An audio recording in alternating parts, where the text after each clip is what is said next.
আসসালামু আলাইকুম এভরিওয়ান। আজকে আমি আপনাদেরকে মুড়ি দিয়ে নাড়ু বানিয়ে দেখাবো। মুড়ির নাড়ু বানানোর জন্য এখানে কিছু মুড়ি নিয়েছি। এখন এই মুড়িগুলো গুঁড়ো করে নেব। মুড়িগুলো গুঁড়ো করে নিয়েছি। মুড়ি গুঁড়ো করার পরে 1 কাপ হয়েছে।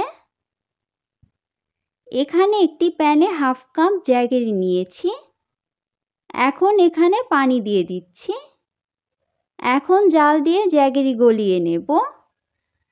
এগুলো অনবরত নেড়ে দিচ্ছি যাতে জ্যাগেরি খুব দ্রুত গলে যায়।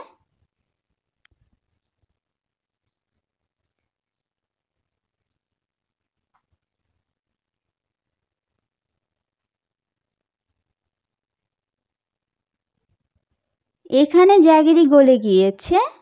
এখন এখানে মুড়ির গুঁড়ো দিয়ে দিচ্ছি। এখন সব কিছু ভালো করে মিশিয়ে নিচ্ছি।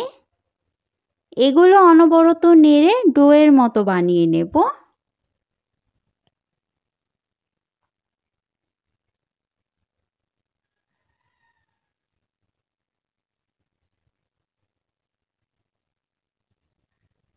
মিশ্রণটি ডোয়ের মতো হয়ে গিয়েছে।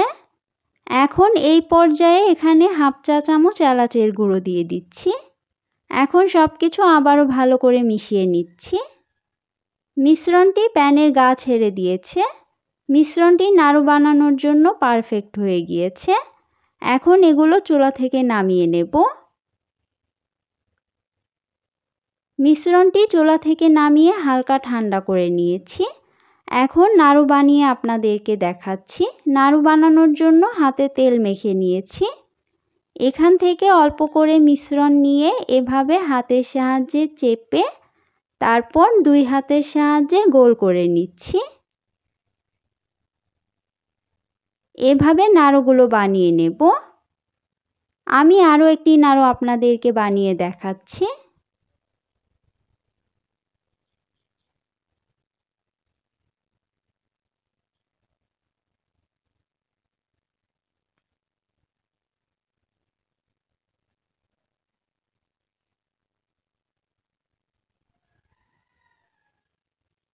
এভাবে সবগুলো নাড়ু বানিয়ে নেব।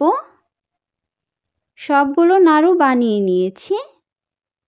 এখানে মুড়ির গুঁড়ো নিয়েছি। এখন নাড়ুগুলো মুড়ির গুঁড়োতে গড়িয়ে নিচ্ছি।